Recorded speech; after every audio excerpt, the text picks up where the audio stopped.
معزز ملت اسلامیہ، السلام علیکم ورحمۃ اللہ وبرکاتہ۔ الحمد للہ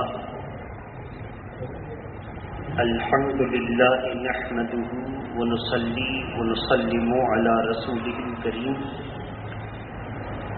اما بعد فاعوذ باللہ من الشیطان الرجیم، بسم اللہ الرحمن الرحیم۔ یا ایھا الذین آمنوا کتب علیکم الصیام کما کتب علی الذین من قبلکم لعلکم تتقون ایاما معدودہ۔ صدق اللہ العلی العظیم وبلغنا رسولہ النبی الامین المتین الکریم۔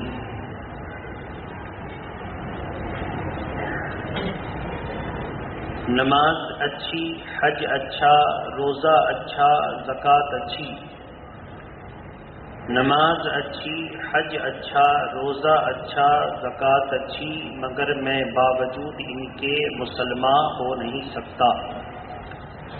نہ جب تک کٹ مروں شاہ بطحا کی عزت پر، خدا شاہد ہے کامل میرا ایمان ہو نہیں سکتا۔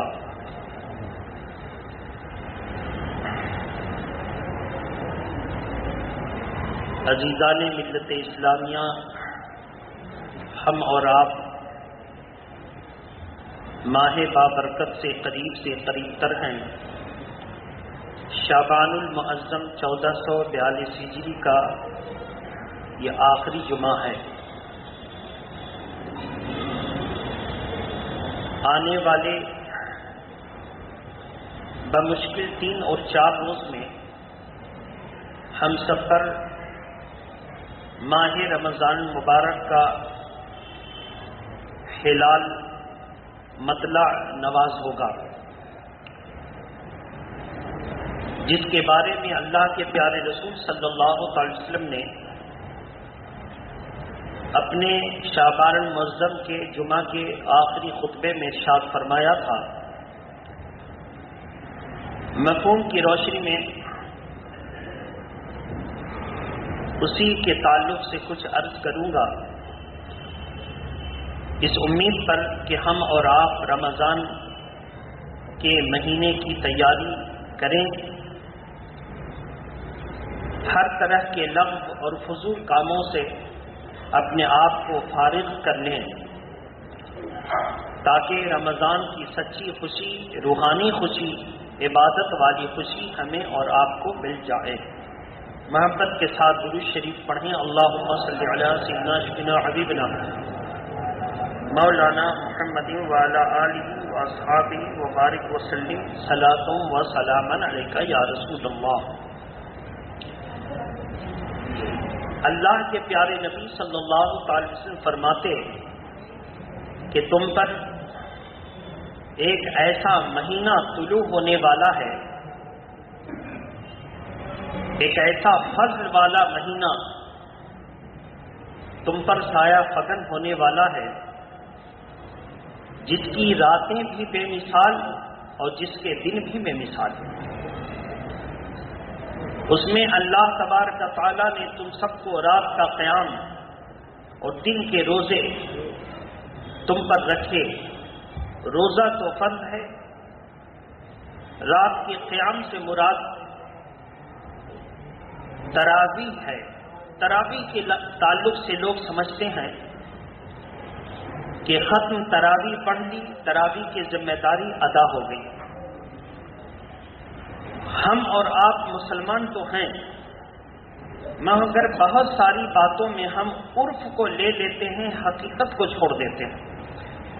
تراویح ختم ہی کا نام نہیں ہے، بلکہ تراویح رمضان کا چاند نظر آنے سے لے کر کے شوال المکرم کا چاند نظر آنے تک ہے، اور ہر تراویح سنت مؤکدہ اور سب کی جماعت علی الکفایہ۔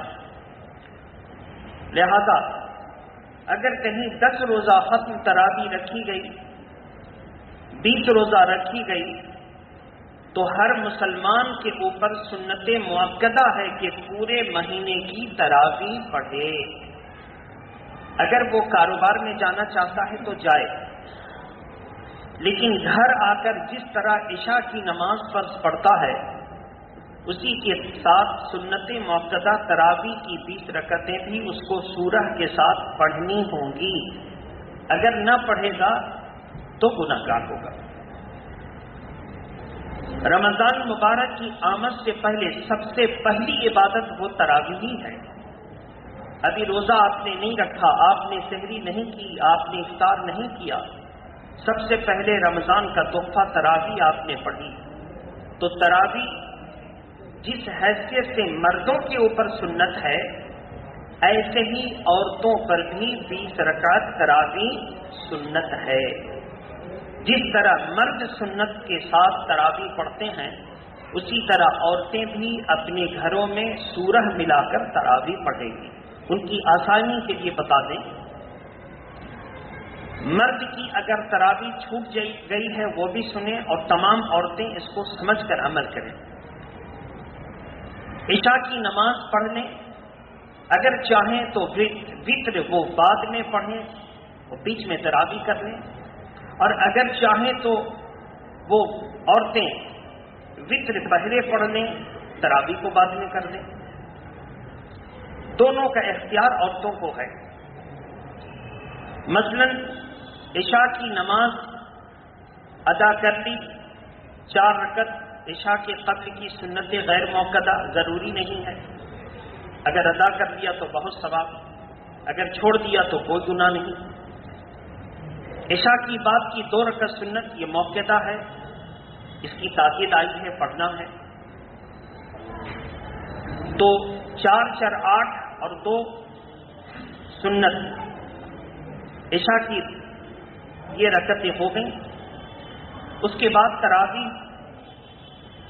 پڑھنے سے قبل 2 رکعت نفل پڑھے اور تراویح کی 20 رکعت پڑھے۔ ایسے ثنا پڑھیں گے، تعوذ پڑھیں گے، تسمیہ پڑھیں گے، سورہ فاتحہ پڑھیں گے اور الم تری کیفا پڑھیں گے۔ دوسری رکعت میں کھڑے ہوں گے تو سب سے پہلے بسم اللہ پڑھیں گے، سورہ فاتحہ پڑھیں گے، بسم اللہ پڑھیں گے، لإلاف قریش پڑھیں گے۔ اسی طرح سورہ تراویح میں جتنی بار سورہ شروع کریں گے یا جتنی بار سورہ فاتحہ پڑھنی ہے، ہر سورہ شروع کرنے سے پہلے اور سورہ فاتحہ کرنے سے پہلے بسم اللہ پڑھنی سنت ہے۔ اس سنت کو نہیں چھوڑنا۔ بہت سے لوگ سمجھتے ہیں کہ پہلی رکعت میں تو پڑھ ہی لیا ہے، دوسری رکعت میں بغیر بسم اللہ کر کے سورہ شروع کر دیتے ہیں۔ ہاں، بسم اللہ کب نہیں پڑھیں گے؟ مثلا قرآن مجید کی بیچ والی آیت کریمہ آپ کو پڑھنی، جیسے کسی کو آیت الکرسی یاد ہے، وہ چاہتا ہے کہ ہم پہلی رکعت میں آیت الکرسی پڑھ لیں اور دوسری رکعت میں کوئی بھی سورہ قل هو اللہ پڑھ لیں، تو بسم اللہ کر کے سورہ فاتحہ پڑھنی ہے اور بغیر بسم اللہ کر کے آیت الکرسی پڑھنی ہے، کیونکہ وہ شروع آیت نہیں ہے، درمیانی آیت ہے۔ پھر اس کے بعد رکوع سجدہ کر کے کھڑے ہونا ہے، بسم اللہ کر کے سورہ فاتحہ پڑھنی ہے اور پھر بسم اللہ ہی کر کے قل هو اللہ پڑھنی ہے، کیونکہ شروع میں بسم اللہ پڑھنی سنت یا مستحب ہے۔ اس کو ذہن میں رکھیں تاکہ نماز تو ہو جائے گی لیکن سنت کا ثواب کم ہو جائے گا، نماز ہو جائے گی۔ اس کو ذہن میں رکھیں۔ تو تراویح عورتوں پر بھی فرض ہے، اسی طرح الم تری سے لے کر کے سورہ ناس تک 10 رکعت مکمل ہو جاتی ہے۔ پھر 10 رکعت کے لیے کھڑی ہوں گی عورتیں، یا جن کی چھوٹ گئی وہ کھڑے ہوں، تو پھر الم تری کیفا سے شروع کر کے سورہ ناس پر ختم کر دیں۔ 20 رکعت ان کی تراویح ہو جائے گی، سنت کا ثواب مل جائے گا۔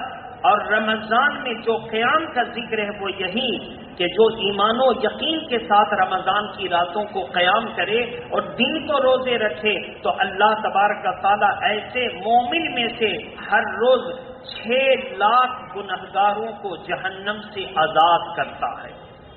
ممکن ہے اور انشاءاللہ ایسی امید ہے اللہ کی رحمت سے کہ اس 6 لاکھ جہنم کی آزادی ملنے والوں میں ہم اگر رات کو قیام کر لیں اور دن میں صحیح ڈھنگ سے روزہ رکھیں تو یقین ہے کہ ہمارا بھی اس میں نام آ جائے. اس کو ذہن میں رکھیں. قیام اللیل و صوم النہار کا یہی مطلب ہے، دن میں روزہ رکھنا اور رات میں قیام کرنا. درود شریف پڑھیں. اللہم صلی علی سیدنا شفیعنا حبیبنا مولانا محمد و آلہ و اصحابہ و بارک وسلم.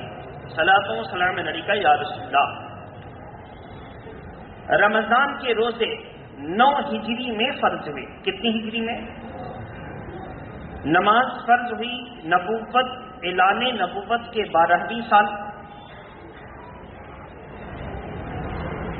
بلکہ 9 ہجری نہیں، نماز فرض ہوئی نبوت کے 12ویں سال اور روزہ فرض ہوا 2 ہجری میں. پھر اس کے بعد زکوٰۃ 3 ہجری میں اور 9 ہجری میں حج فرض ہوا. 9 ہجری میں، اس کو ذہن میں رکھیں. تو جب نماز فرض ہوئی اور روزہ فرض ہوا تو اللہ کے پیارے نبی سے جو بیعت کرنے کے لیے آتا مرد یا عورت، یہ 2 باتوں کی بیعت ضرور دیتے. 5 وقت کی نماز ادا کرو گے یا ادا کرو گی، اور رمضان کے روزے رکھو گی، اور جب زکوٰۃ فرض ہو گئی تو زکوٰۃ ادا کرو گے یا کرو گی. اگر تم ان باتوں کی ضمانت دے دو تو اللہ کے نبی تمہیں جنت کی ضمانت دیتا ہے. تو 2 ہجری میں جب روزہ فرض ہوا تو تب سے لے کر اللہ کے پیارے نبی کا وصال ہوا 11 ہجری کو. تقریباً 9 سال رمضان کے حضور کو اللہ نے عطا فرمائے. کتنے سال؟ 9 سال میں اکثر مہینہ 29 کا، اکثر مہینہ 29 کا، اب بہت قلیل مہینہ 30 کا ہوتا. اکثر مہینہ 29 کا، بہت قلیل مہینہ 30 کا ہوا. تو اللہ کے پیارے نبی صلی اللہ علیہ وسلم کو جب یہ رمضان کا تحفہ ملا تو اب مسئلہ پیدا ہوا کہ کب سے کب تک رکھیں. تو ابتداء اسلام میں جیسے ہی افطار کرنے کے بعد رات ہوئی اور عشاء کی نماز پڑھ کر اس کی آنکھ لگ گئی، اس کے لیے عشاء کا وقت شروع ہوا اور آنکھ لگ گئی، اس کے لیے روزہ شروع ہو گیا.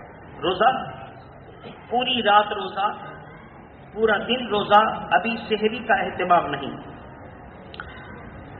صحابہ اکرام کو منع تھا کہ رات میں اپنے اہل سے نہ ملنا. تو بعض صحابہ اکرام تک یہ بات اس وقت پہنچی جب ان کے ساتھ ایسا معاملہ ہوا تو انہوں نے حضور سے عرض کیا کہ یا رسول اللہ، رات میں ہم سے تو ایسا معاملہ ہو گیا. تو اللہ کے پیارے نبی ابھی خاموش ہیں. قرآن مجید کی آیت کریمہ اتر رہی ہے اور اللہ تبارک تعالی اپنے بندوں پر اپنے نبی کے صدقے میں کرم فرماتے ہوئے ارشاد فرماتا ہے اب تم روزہ کب سے کب تک رکھو گے؟ تو اب روزہ کا ٹائم متعین ہو گیا کہ صبح صادق سے لے کر غروب آفتاب تک، صبح صادق سے غروب آفتاب تک اب تم روزہ رکھو. رات میں کھانا پینا کسی چیز میں بھی منع نہیں. صبح صادق، جیسے صبح طلوع ہی، صبح کی 2 قسمیں، ایک صبح کاذب، ایک صبح صادق. صبح کاذب یہ ہے کہ رات کے آخری حصے میں پورب کی طرف سے ایک سفید روشنی آتی ہے اور بیچ آسمان پر آ کر ختم ہو جاتی ہے. پھر رات ختم ہوتی ہے تو ایک پاؤں پھوٹتی ہے اور وہ پورے بیچ آسمان نہیں، پورے پچھم تک جاتی ہے. تو جو بیچ آسمان پر ختم ہو جائے وہ صبح کاذب ہے، دھوکہ لگتا ہے، صبح ہو گئی. اور جو پورے آسمان پر پھیل کر مشرق و مغرب کا احاطہ کرتے اور اس کے بعد نماز فجر کا وقت ہو، نماز فجر کا وقت ختم ہو تو سورج نکلے جس کو شاہ خاور کہتے ہیں.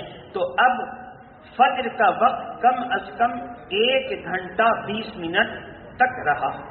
1 گھنٹہ 20 منٹ، کچھ کم یا زیادہ. تو ایسی صورت میں ہم اور آپ اس بات کا خاص خیال رکھیں کہ جب صبح صادق کے نکلنے پر روزہ کا وقت شروع ہو جاتا ہے تو اس سے پہلے ہم کھا پی کر فارغ ہو لیں.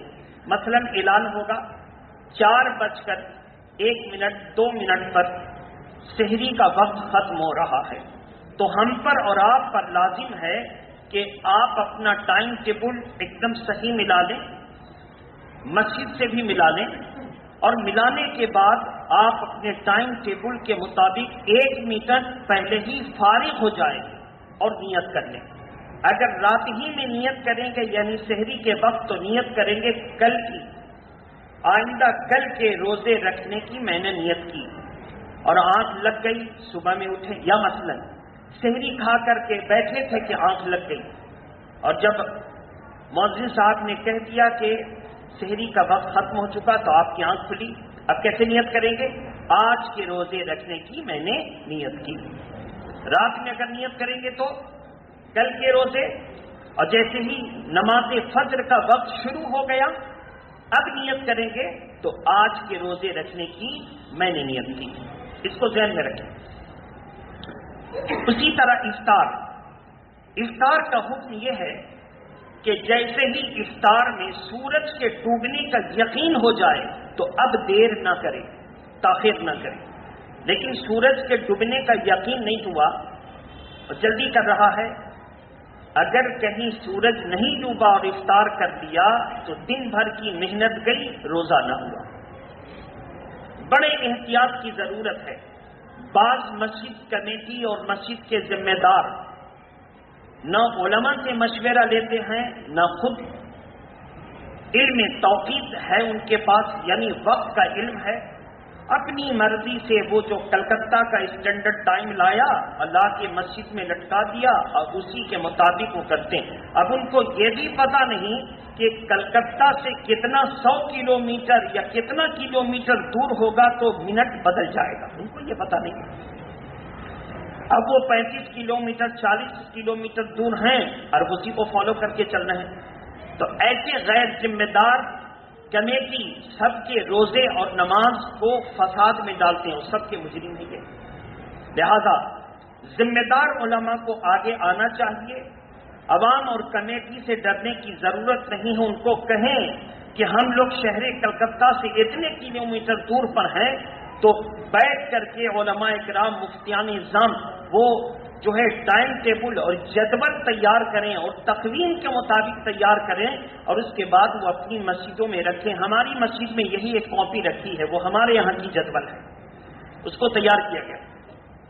اس کے مطابق افطار کا بھی اعلان ہو، اسی کے مطابق سحری کا اعلان ہو. چونکہ یہ فرض ہے اللہ کا، اگر 1 منٹ بھی ہم لوگوں نے غفلت کر دی اور ہم اگر ٹائم سے باہر گئے تو پوری محنت برباد، روزہ نہیں ہوا. اس کو آپ اچھی طرح سمجھتے ہیں. نہ آپ کی قبر میں ہم جائیں گے نہ میری قبر میں آپ جائیں گے. چاپلوسی کرنے سے کوئی فائدہ ہے نہیں. صاف صاف ٹھنڈے دل دماغ سے سن لیجیے.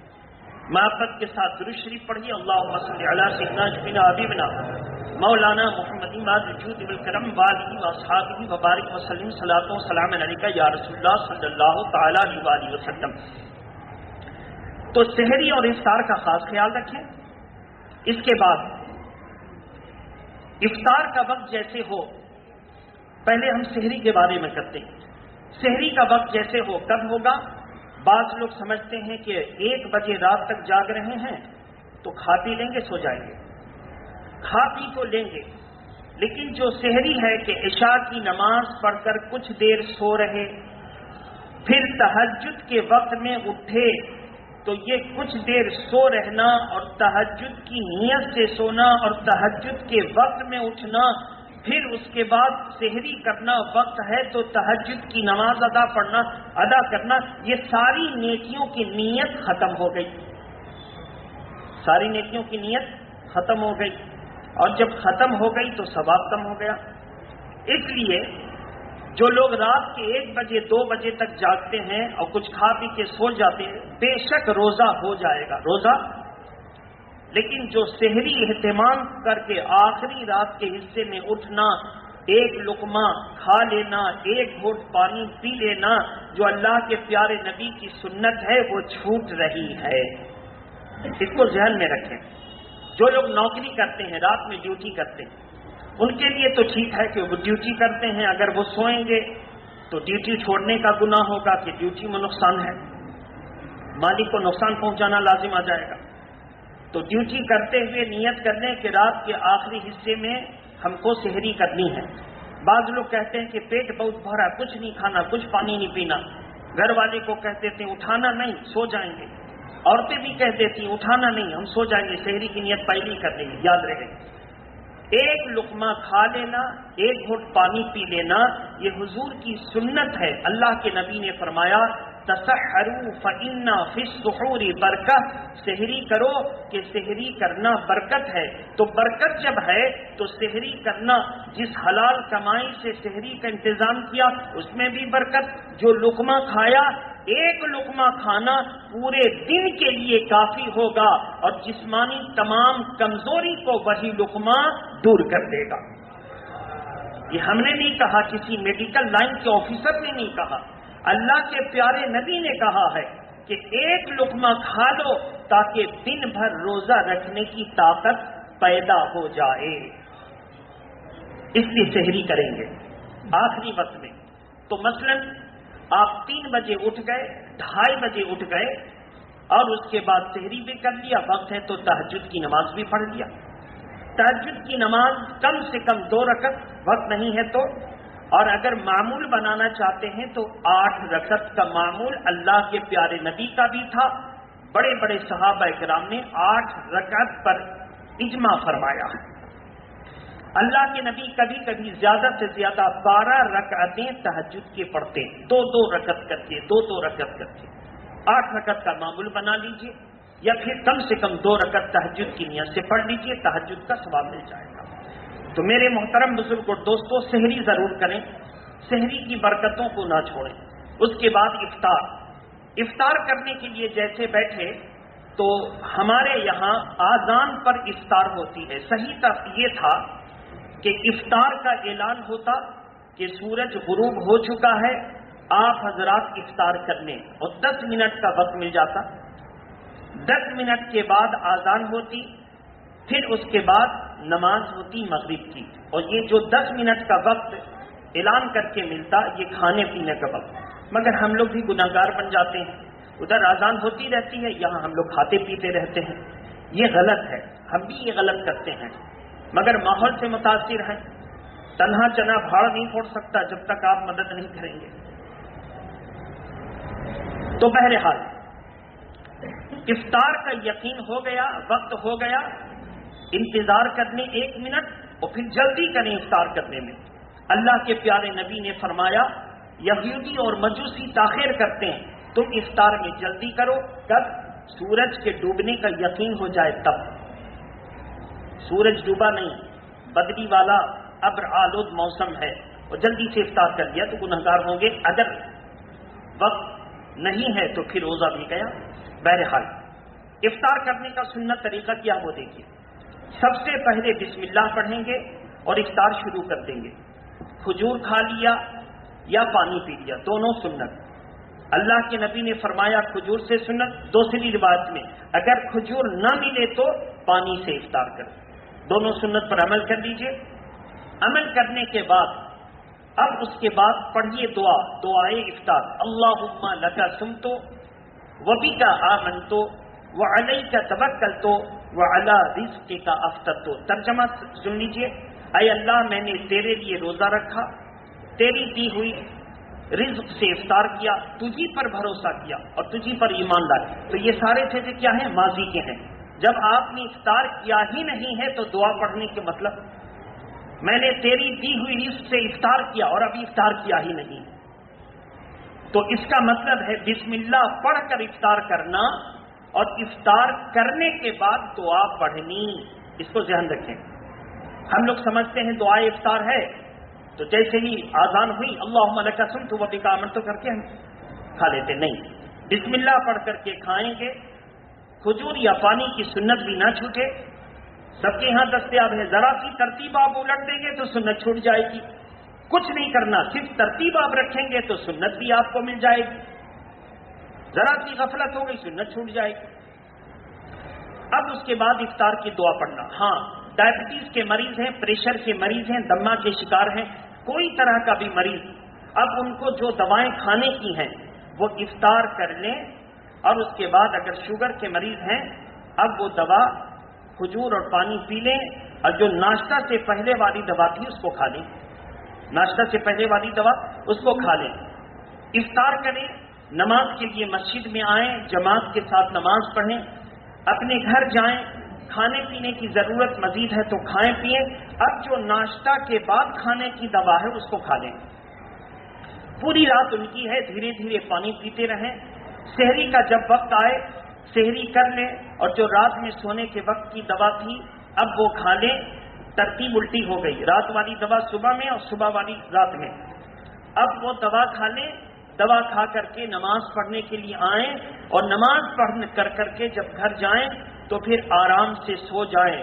تو ایسا ہی ہوگا جیسے رات والی. اور جو کام میں جانا چاہتے ہیں کام میں جائیں، کیونکہ وہ تو رات میں سو ہی چکے ہیں.